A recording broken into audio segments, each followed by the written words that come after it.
মুহূর্তে সেই পানিগুলোর আমরা নিয়ে যাওয়ার কোনো ব্যবস্থা আমাদের মাঝে নাই। আমাদের পান্থপথ বল কালভার্ট আমরা পরিষ্কার শুরু করেছি, আশা করি কিছুটা হলেও বেনিফিট আমরা সেখানে পাবো। কাজে নাগরিকদের সহযোগিতা চাই, আমরা সাংবাদিক ভাইদের সহযোগিতা চাই।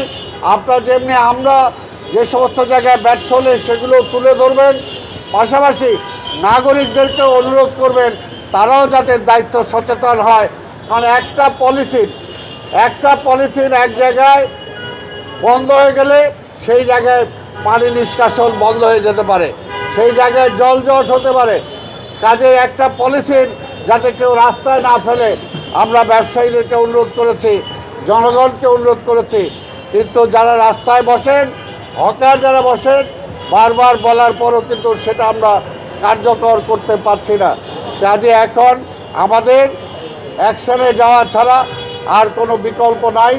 আজকে এই বৃষ্টির মধ্যেও আমাদের যে রাস্তা, এই রাস্তায় যতটুকু সম্ভব আমাদের মার্কেটেও এখানে রেভিনিউ যারা আছে তারা চেক করবে,